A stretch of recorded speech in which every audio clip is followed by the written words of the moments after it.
Big milestone this week. It's episode 10. We're in double digits now, and to honor this momentous occasion, I have opened up the RFI phone lines. In fact, it sounds like, I think we're getting an incoming communication right now. Incoming message from the big giant head.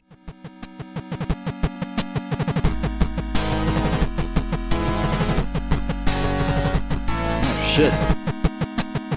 The hell is this? Whoever it is has their own background music. Greetings, you proud sons of Macedon. It is I, the Golden One. Surprise Flex! I was very disappointed in you. On your second episode of this program, you were taking calls from that absolute heretic, Varg Vikernes. Why are you talking to such a heretic? What say you in your defense, varlet? Nah, nigga, nah. You don't get this, man. You don't get it, nigga, me. I was a dancer, and I will not stand up to this chicanery. Alright, I'll come clean with you, man. That wasn't actually Varg. That was me doing a funny voice. Sorry, this is a big joke. A little joke. Ha! I knew that the whole time. Well, anyways, have a good one and stuff. Surprise Flicks! That was interesting. So this week, we're still over in the Slavic countries, but I'm out of Boris and Natasha drop, so no intro. Alright, we're talking about a Belarusian band called God's Tower. Their second album from 1997 called The Turns. It's a good one. So, God's Tower started out as a death metal band with some generic gore name that I can't remember, but even by like the last song on their first demo, you could tell they were going in a weird direction. So, backing up, there was this band called Bathory from Sweden. You've probably heard of them. They basically invented black metal, them and Celtic Frost and Venom and such. But in the late 80s, it's just Korthon doing everything in that band. He switches his style to something he called Viking metal. He basically invented a whole new style with this. Here's what it sounds like.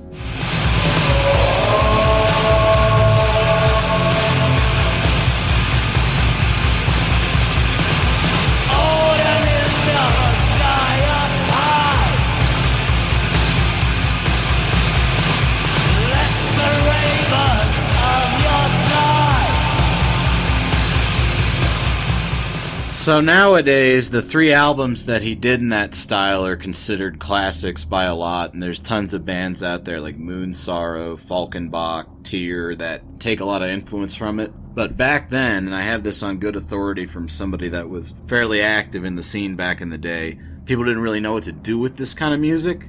It was a very new thing, these really slow riffs, strident vocals that maybe weren't always necessarily technically competent, but very emotional and powerful.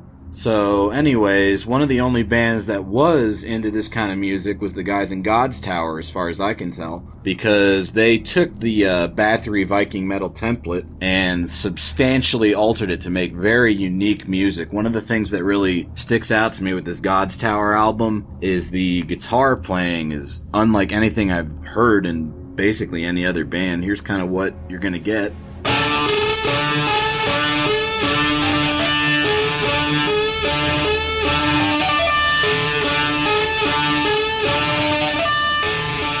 So there's kind of this thing he does, and unfortunately this guitarist has passed away, press F, but back in the day, it's like he was trying to mimic the sonic character of folk music instruments like hurdy-gurdies and such with an electric guitar, and he got some really cool sounds out of it.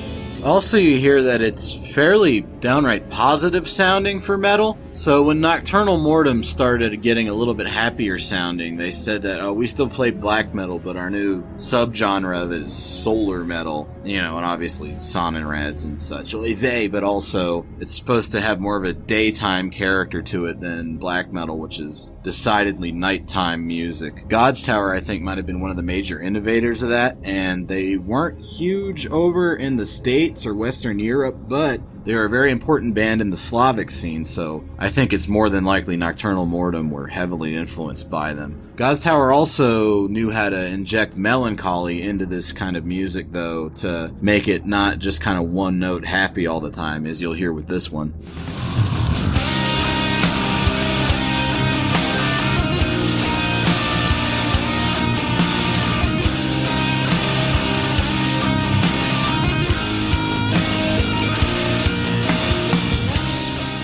Also in that sample, you can hear a lot of interesting interaction between the lead guitar melodies and kind of what the rest of the rhythm instruments are doing. There's really good bass playing on this album as well. Really powerful drumming. It's like a Viking rowing chant kind of cadence that I find quite suitable for the music. And the other thing that sticks out about this album is the crazy vocals. Check this shit out.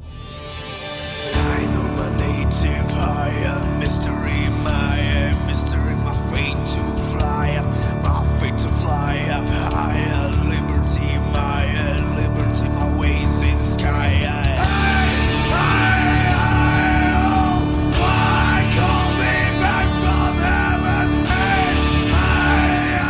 Oosh, so that might be a little bit inaccessible for some of you guys, but it reminds me of a comment that I read from this rather famous video, or infamous. Praise the Lord, Jesus in the name of the Lord. Amen. I'm going to sing Amazing Grace. How sweet the sound. Amazing Grace. I want people to sing with me too. Amazing Grace, how sweet. Yeah, thanks, Jamichael. But I read on that video's comment section, somebody said, it said, make a joyful noise unto the Lord, not a tuneful one. And I think whatever god Jamarcus over there was worshiping might be similar to the one that the members of God's Tower are into. You know, maybe that's the God's Tower right there. I don't know. Who knows? But actually, this guy's a pretty talented vocalist. He does some crazy stuff. Like, he'll subtly alter the timbre of his vocals over the course of a track as it kind of builds up in intensity. Like, you know, it might start out like this. I don't mind for if I go insane, and I don't mind for if I were afraid, and I don't mind for if you say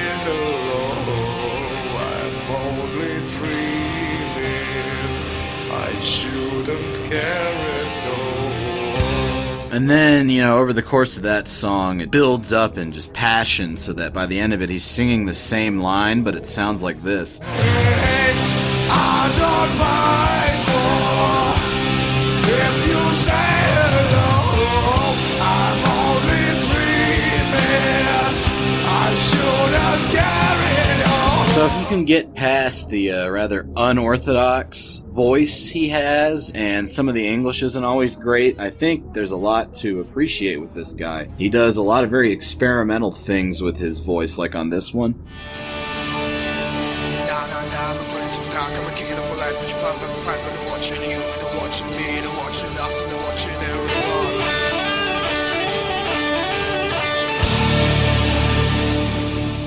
So with that kind of vocal experimentation, the sort of loud, soft, almost metal Pixies-ish thing they've got going on, one of my buddies actually described this band as almost grungy to me. I don't know if I would go that far, but they're definitely very alternative in the original sense of the word, in that they don't really sound like what was normal in metal music at the time or even today. So the thing about that fast vocal part I find interesting is that the same year, I think a little bit after that God's Tower album, Vader put out an album called Black to the Blind, where they did a little something like this. Your existence seems like cockring to my mouth. I stand aside, I stay away, transmuting Michael Sherman.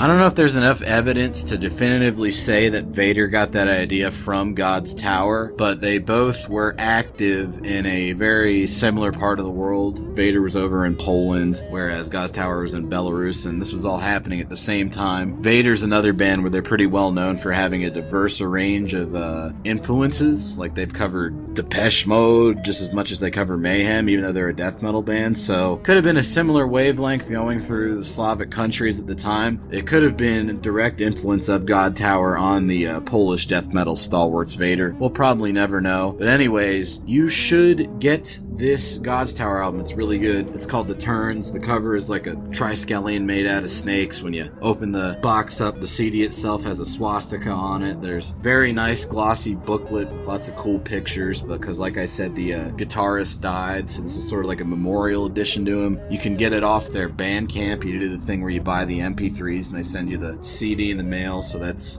kind of nice. But yeah, go out and get it. It's called The Turns. It's God's Tower, but there's no apostrophe. That fucked me up for about a year because somebody told me, check out God's Tower, and I did God's Tower with the apostrophe, couldn't find anything. Fuck. But no, God's Tower, no apostrophe. The Turns. Buy this album. It has really good energy to it. It's positive without being overly fluffy. It's good lifting music. It's good driving music. I like the philosophy behind it. It's vaguely pagan, but they don't really mention any specific gods or rites. It's more pagan in outlook, very much a warrior culture type of album. So give it a shot. I liked it a lot. See you next week. But now I